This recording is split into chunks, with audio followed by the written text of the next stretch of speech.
Morning all. Completely different part of Alton water this week. I'm tennis court, and for those who don't know the area, it's opposite the boat club, which is over there. I've got a lot of water in front of me. Now this area I haven't fished probably, interestingly it was the first place I fished when I first signed up for night tickets 15 odd years ago. And I probably haven't fished it for about at least 7 or 8 years, I reckon, maybe 6 years. Very, very deep water, deep, close in, and with that comes a unique challenge. So to give you some idea, at 4 rod lengths I've got about 12 foot of water. 6 rod lengths I've got about 18 foot of water. 8 rod lengths I've got about 24 foot of water, and going out to where I'm going to be fishing 16 rod lengths out, I've got 32 foot of water. It's like that all the way down, and because of that I've got to mix my ground bait up very carefully. I picked 16 rod lengths because it just starts to level off a little bit. It still carries on dropping, but fortunately where the reservoir is so low at the moment, and it's probably a good 4 foot down, I've still got a lot of water in front of me. It means I can reach that area relatively comfortably where it starts to level off a bit. But what you've got to be careful of, if you're fishing say 14 rod lengths, you're still on a slope like that, and your balls of ground bait hit the bottom and they're still whole, they're just going to roll down into the deeper water, and the fish are going to be 2, 3, 4 rod lengths further out from you. Where I'm fishing on 16 rod lengths, as I say, it just starts to level off a little bit. It's still got a bit of a slope in it. So what I'm going to do, I'm going to show you in a minute how I'm going to mix my ground bait up. And the idea is, and this is, I guess, is the matchman in me, I'm going to mix my ground bait up so that it's quite soft and almost powdery in the middle, and then I'm going to glaze it, and I'll show you how I do that. I noticed last week that there was a change in the feeding habits of the fish, well last week, 2 weeks ago, where the water's cooled. There's a lot more oxygen because we've had a lot more rain. There's a lot more movement, tow, pushing oxygen down into the deeper water, and that's why I've opted for this area, because it's the most accessible, very deep water on the reservoir. So like I say, I'm going to show you how I'm going to mix my ground bait up, because it's going to be quite different to what I've done in previous weeks. It's similar, but the basics of it are going to be different. So I'll get on to that now. Right, so as I said a couple of weeks ago when I was here, I noticed the feeding habits of the bream had changed quite considerably from the week previous. The water temperature had dropped 7 degrees, so it's no surprising. They were definitely going more for the smaller baits, and in fact the majority of the fish I caught were on the 8mm krill pellet that I often use over here. And if those of you are watching for the first time, I'll show you how I present that krill pellet a little later when I come onto my rigs. So yeah, I'm going to change my approach to my ground bait because of their changing feeding habits. So I've still put a whole tin of sweet corn in, but what I've done is using one of these Calder crushers, which are pretty good. You can see I've virtually liquidized that, and that whole tin of that is going in. Horrible noise. Got to wash that out afterwards, because otherwise you never get it out. Anyway, so I'm going to go with my usual from Dean's Tackle black crumb. I'm going to have a good amount of that, because I'm going to put the same amount of ground bait out as I did when it was warmer. I'm still going to put 26 balls out. Well, it might actually end up being 30 because I'm fishing that bit further and I've got to make the balls a bit smaller. So there's some black crumb, some micro pellet, and those who haven't seen it before, they're tiny little things. A good amount of those as well, because the idea with the micro pellet is they'll spread out over a big area on the bottom, and they keep the fish grazing for a long period of time. I'm then going to go with, again from all this stuff's from Dean's Tackle, this krill ground bait that they do. It's got lots of bits and pieces, crushed hemp and crushed wheat and all sorts, crushed krill pellets and such like. So there's a good amount of that going to go in, probably about half a kilo of that. because they're kilo bags, so there's yeah, a lot of that. I'm going to put some fish meal. This is what they call Grimsby 66 now. It's Bream 66 we used to know. It's 66% protein because the fish, it's October and they're still packing weight on.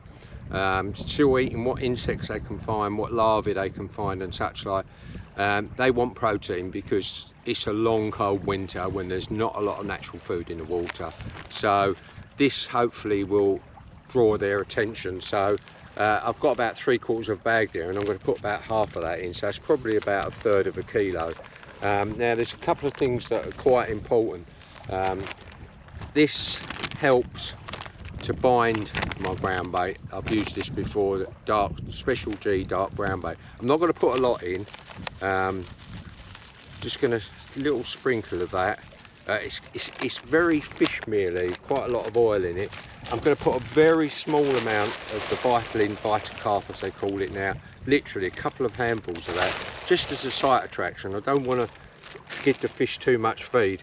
And as always, my sweet banoffee, because I've got to get the balls so that they go down in 28, 30 foot of water, and hit the bottom and stay there. I want them to go down. I want them to start breaking up about 6 foot from the bottom, and that sounds like, yeah, that's going to be a lot of guesswork, but I've done it so many times in the past, I pretty much know how to do it. And what I'll do is I'll show you the technique that I use when I'm doing this. And this, again, as I said before, it comes from the matchman in me, so a good amount of that. So what I'm going to do now is I'm going to get that mixed up and show you what consistency I mix it up. And I mentioned that I glaze my balls before I fire them out, and I'll show you exactly what that means. Mix my ground bait up now, and if I show you, I've mixed it quite dry.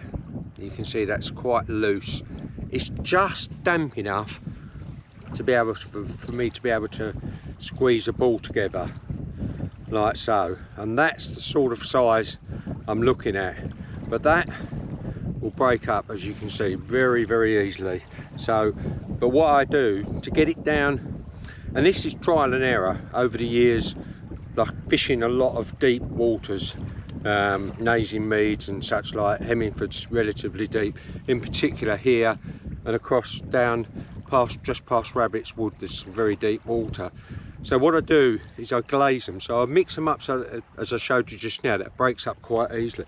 And then I've got some water, and I just put my hand in a bucket of water, and I don't know if you can see that, that's slightly damp. And I'll go through that process with all, I'm going to put 30 balls out. I said 30 foot, it's actually 32 foot where I'm fishing.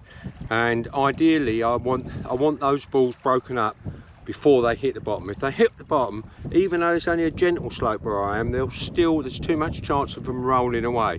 And I want them to break up near the bottom, 6 foot off the bottom. That sends a scent trail out, because there's a lot of tow out here, especially with this wind blowing straight towards me. A lot of tow, and that's going to push bait, a small amount of the bait, over a bigger area and put the scent trail out from, believe me, and it's a lovely smell, over a bigger area and draw the fish closer to where I'm fishing. So I'm going to get those mixed up. Mixing 30 balls up. My least favourite part of fishing, and then I'm going to get them catapulted out, and I'll go on to my rigs in a bit. Incidentally, just thinking about it, I mentioned that I glaze my balls with ground bait, and I didn't explain that clearly. Basically, I have a bait box full of water next to me. I mix the ball up, but what I've put in the water is, again, some of this sweet banoffee, and it's quite sticky. And then what I do is I make the ball and then just put my hand in the water and then just wet the ball round the outside and leave them to dry. That's firstly going to hold together, catapulting it 16 rod lengths, you know, it's 64 yards we're talking about. And that's about as far as I can accurately catapult ground bait when you've got a crosswind like this. But as I also said, is what I want him to do is get out their hole and then drop down to probably 24, 26, 28 foot, and then start breaking up so they go on the bottom and they don't roll away. I hope that makes sense. So Right, for those of you who haven't seen my rigs before that I use for the Bream here in Alton, I use a conventional, we used to call them Thamesley feeder. They're made by Drennan. This is a 50 gram. You can see it's got this heavier lead on it, and it's a medium size. They do one slightly bigger, they do a couple of smaller ones, but what I do is I shorten. It comes with quite a length of power gum on it, and I think that's just too much risk of a tangle with that, so I shorten it down, and I do that by taking the lead off, shortening the power gum down, and then retying the swivel back on. I also give the fish this movement, so it's semi-fixed, and that's quite solid, that stopper bead.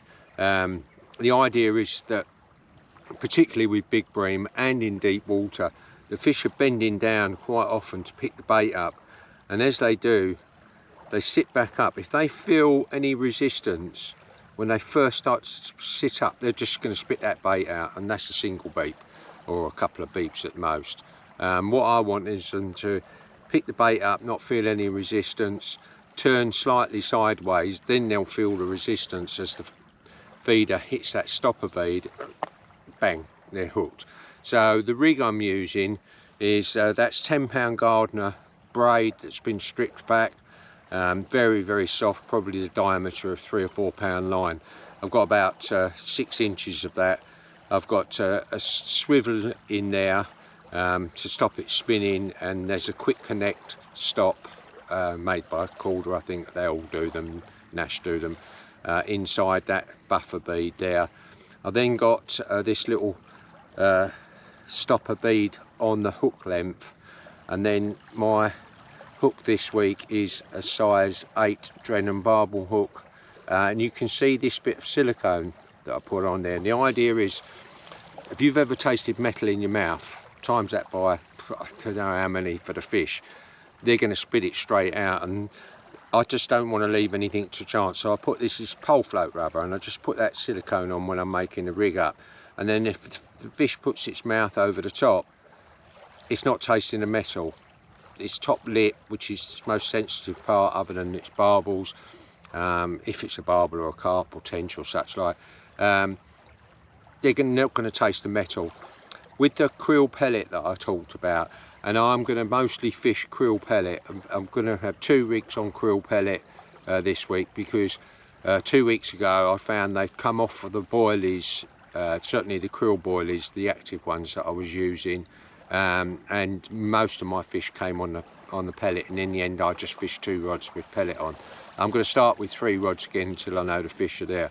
So one's with this krill, and you can see, I don't know if you can see that shrink wrap, and that's called a shrink wrap, and what I do is I do half a dozen at a time, and then there's a little bit of pink corn pop-up that I've cut down so that it's the same shape and size, and that's quite a small bait. And the idea with this silicone as well, I can get the bait really tight to the hook like that, so that fish picks that up, and that where it's slightly inclined, the hook point on that is a lovely hooks. I've been using them forever. That's bomb, straight in the bottom lip every single time.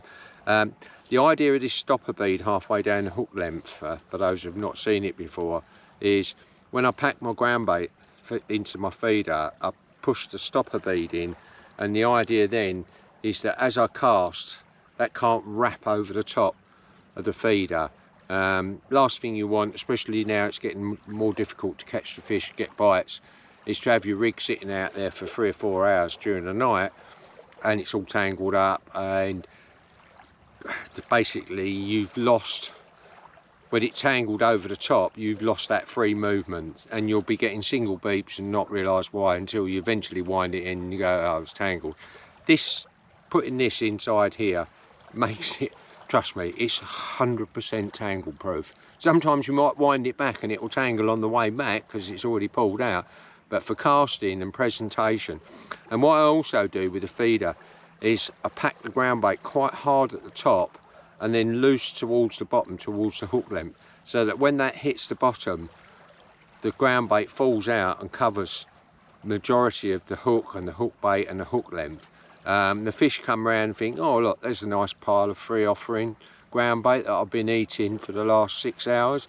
I'll just suck that lot up and in goes the hook length and you've got another fish. I hope that makes sense. Oh, before I go, I'm going to have one rig on a slightly different bait, and it's just these chocolate malt dumbbells that I got from Dean's Tackle. They're really nice smell. They've got a bit of a fish meal hint in the background, but they're mostly a chocolatey sweet flavour, and as we're coming into winter, the fish definitely have a preference. Carp, tench and bream have a preference for these sweet baits, and you can see that's with a whole pink. Again, size 8 Drennan barbel hook, silicone on it, exactly the same setup, with a whole bit of pink pop up. Hope that makes sense. I'm going to get my rods out now and try and catch some fish. Absolutely perfect, just as I love it, flat. Fish should start showing soon, but a couple of indications. No bites, no fish yet. Saw one fish roll. Oh, Gaz saw it, I missed it. I saw the after effects of making coffee. That's all I'm often doing. Oh, by the way, got a date for my operation, 22nd of October. So, might get one more session in before that. Come out the other side of that, a couple of weeks, and it'll be winter. I love this time of year. Don't expect a lot of fish here, unlike birchwood or tattingstone, but they tend to be real quality up this end when you get them. Unlike in the old days when there was matches on here, and you wanted to be, well, this was pegged 21, you wanted to be anywhere between 14 and 21, or just along on that next bit, 22 round to 49. They were great pegs. You'd come down in the morning after the draw at 8 o'clock. There'd be bream rolling all the way along here. People were tipping back £30 because they wouldn't even win the section with it. I'm glad it's not like that now. It's still great, don't get me wrong. Different quarry, still bream, but in them days it was 33 fish for £100. Now it's probably about 12. So they've tripled in size. I think a few of them old original strains still knocking about. I haven't seen any for a couple of years. Big old black dark warriors. Yeah, I'm optimistic. Like I say, I've had a couple of indications, so let's see.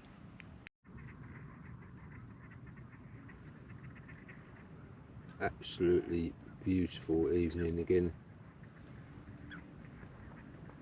Constable country, as they call it.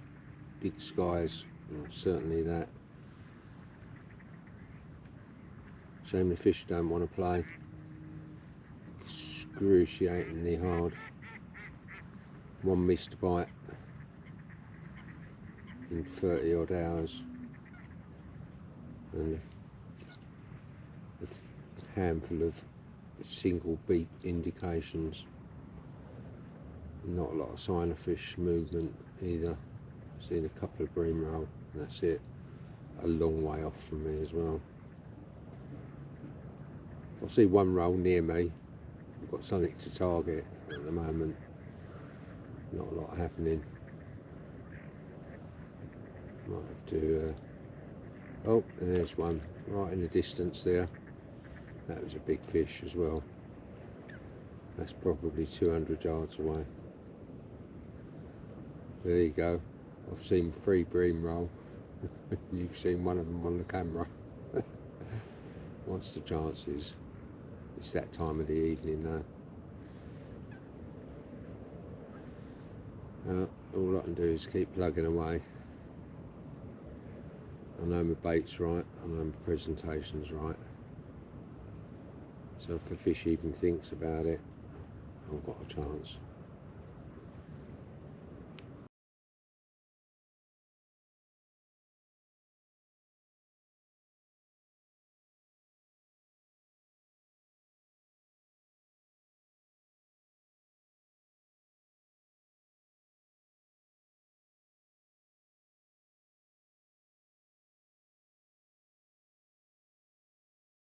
I knew it was going to be hard. That's a long wait.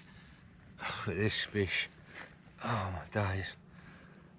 He's absolutely solid fish. That is ridiculously big. That's going to have to go on the scales. Boy, I'm glad I came here. That's 39 hours for a fish. That great big lump, and then 10 minutes later, another one has turned up. This is another big. This feels bigger, and that last one was enormous. Oh blimey, crumbs. This is actually making me arm ache. People say bream don't fight. It's just pulling back all the time. Let me tighten my ratchet down a bit. Blimey, this.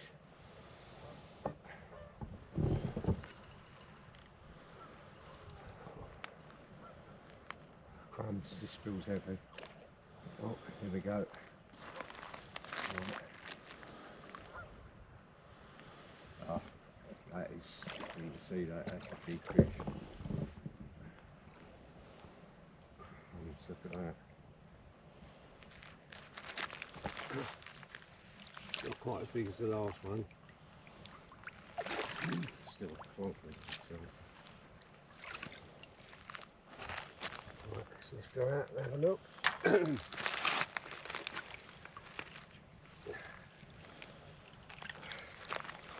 Not as big as the last one.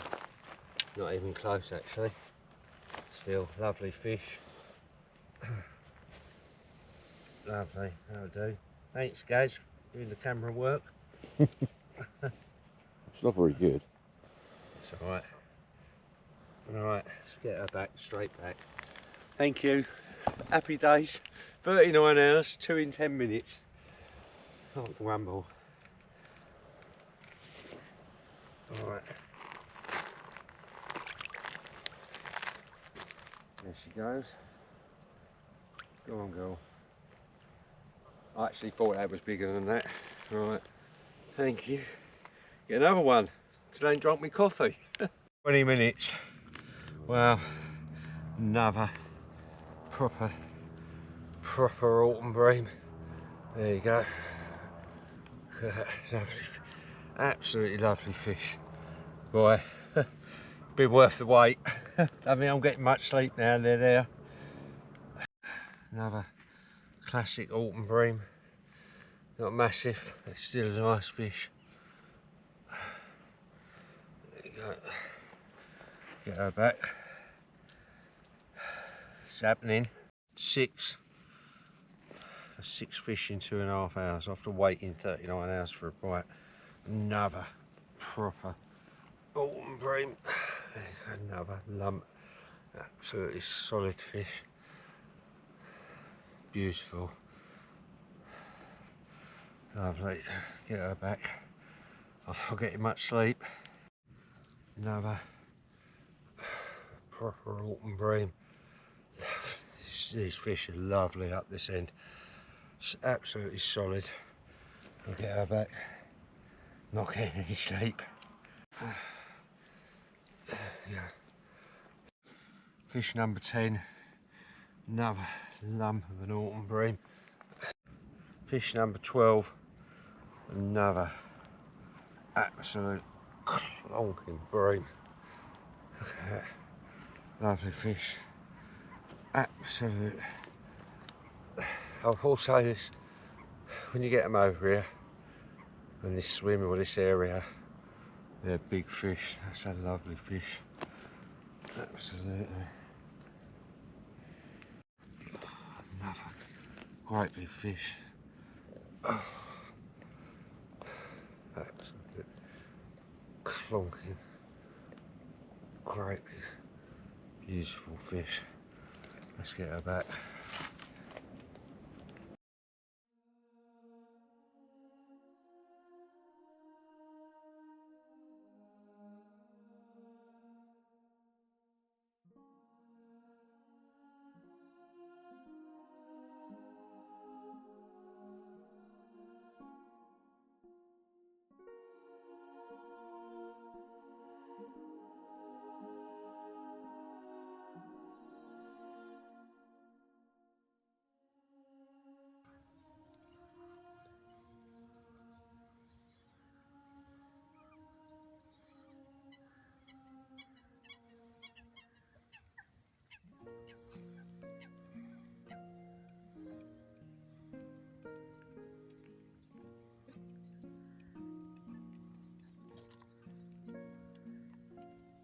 That's a lot of water in front of me. Where are you, fish?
Beautiful morning.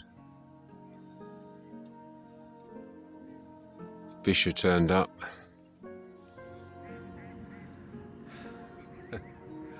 Morning all. Boy, I'm tired. Cream crackered. Absolutely. So I waited 37 hours for my first bite. I had a couple of indications before that, but nothing more. Weren't seeing any fish at all, no signs, nothing showing other than a long way away, as in half a mile away. At 11:30 last night, I had an absolutely fantastic bream. My PB this year, as you'll see, have you seen in the video, not the 15, but boy, it was close. Then went on to have another 12 bream, and I had an hour and a half gap. I'd had 11 by 3 o'clock, so basically 11 fish in 3.5 hours. I then managed to get an hour's sleep, and then had a couple more before it got light, and then as soon as it got light, bites indications stopped. Although there was a lot more fish activity this morning on the surface, bream, including as well some half decent roach, out of distance, but there were definitely that 8, 10, 12 ounce bracket by the looks of it. Yeah, I came here for a reason. I talked about the way I ground baited and such like. I was beginning to question if I'd got that wrong. Waiting 37 hours for a bite, but I think nobody's fished this area for a long time, other than the odd carp guy, and I think the bream just had to find my gear, and when they did, and I came here for a reason, for big fish, and I had a couple of really good fish. Yeah, one of them I honestly thought, when I was bringing it over the net, I thought it was 16 pound, and when Gaz saw it, he said it's got the frame of a 16 pound fish, but it wasn't. sadly. Give it another 2 or 3 weeks. There's a few roach just stopping there. Another 2 or 3 weeks, and I think it could well be over that magical £15 mark. But yeah, I was umming and ahhing yesterday, sitting here blanking, thinking, after I chatted to somebody yesterday, said I've only ever had 2 blanks on here, I'm thinking, shouldn't have said that, I'm going to have a third one, and was beginning to question my method, my approach, everything. Yeah, and whether I should have gone somewhere else. Yeah, I'm tired, I'm going home to sleep. I've drunk about 300 cups of coffee trying to keep myself awake. Anyway, I hope you've enjoyed the video. I think I might be able to get one more session in. And for those who don't know, I've got my operation on the 22nd of October, day surgery. Non-invasive lesion in my bladder. It's cancer, but it's not gone into the muscle or anything like that, which is what you want. They're keeping on top of it. So, and I'm keeping on top of it, and being somewhere like here is helping for sure. So anyway, I hope you've enjoyed watching. See what tricks I have up my sleeve next week, and then it might be a couple of weeks off. Well, a couple of people suggested that I'd be fishing the day after me off. I'm not sure about that, but we'll see. Yeah, got a smile back on my face. Yeah, those 2 of them fish last night were exceptional fish. Yeah, I'm well happy. Don't forget, subscribe, comment, ask me anything. Instantly, I had 1 fish on a 12mm active krill boilie, and 12 fish on 8mm krill pellet, my go-to. And at one point, I'm getting fish after fish on the 2 rods with the krill pellet on, and not even getting a beep on the boilie one, not a beep. And then at 4:37, I had my second biggest fish on the boilie. So so it's a bit of a numbers game with that one. Anyway, cheers, thanks for watching, speak to you soon.